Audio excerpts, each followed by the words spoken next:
a vocação, o chamado, é algo que o Senhor nos dá a partir do momento em que Ele tem um propósito, né? Um chamamento para as nossas vidas. E quando eu falo esse chamamento, é o chamamento de eleição mesmo. Se olharmos para a Bíblia, e como batistas, nós cremos de forma efetiva na doutrina da eleição.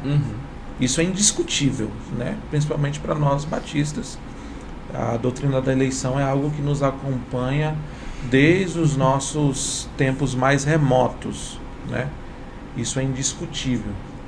Então, a partir do momento que Deus, com seu propósito em salvar o homem, e isso tanto no sentido coletivo, de forma que a pessoa, a despeito da interpretação que ela tenha, e de individualmente, o Senhor ele tem um propósito para a vida de cada um. Cada um de vocês que estão aqui, Deus tem um propósito. Então, desde já, mesmo não tendo essa clareza, eu já sentia que Deus ele tinha algo para a minha vida no tocante ao ministério da palavra, ao cuidado com pessoas. Nessa época, né, esses quase 14 anos, eu trabalhava com louvor, né, tocava. Mas eu percebia que eu não conseguia ficar mais de 1 hora com a guitarra estudando, e eu tive a oportunidade de estudar em boas escolas. Mas quando eu ia para a palavra, eu ficava ali um bom tempo estudando e lendo. Então aquilo fervia no meu coração. Eu sentia assim que era diferente.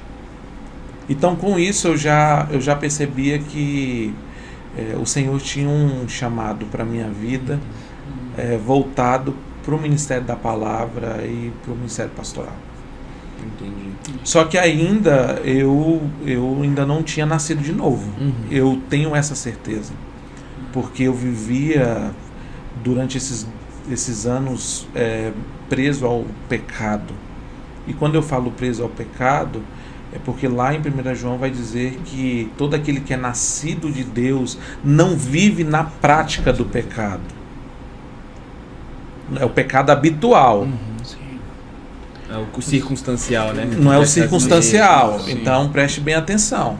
Se você vive na prática habitual do pecado, Talvez. você precisa questionar se realmente você é um crente nascido de novo. Você precisa questionar isso, né? Então A gente trabalha na igreja, trabalha no louvor e tudo, mas eu estava ali ainda tocando e tal, beleza, mas preso. Tanto é que minha vida era degringolando. Mas a partir do momento que acontece aquilo que nós pegamos ali em João capítulo 3, necessário é nascer de novo.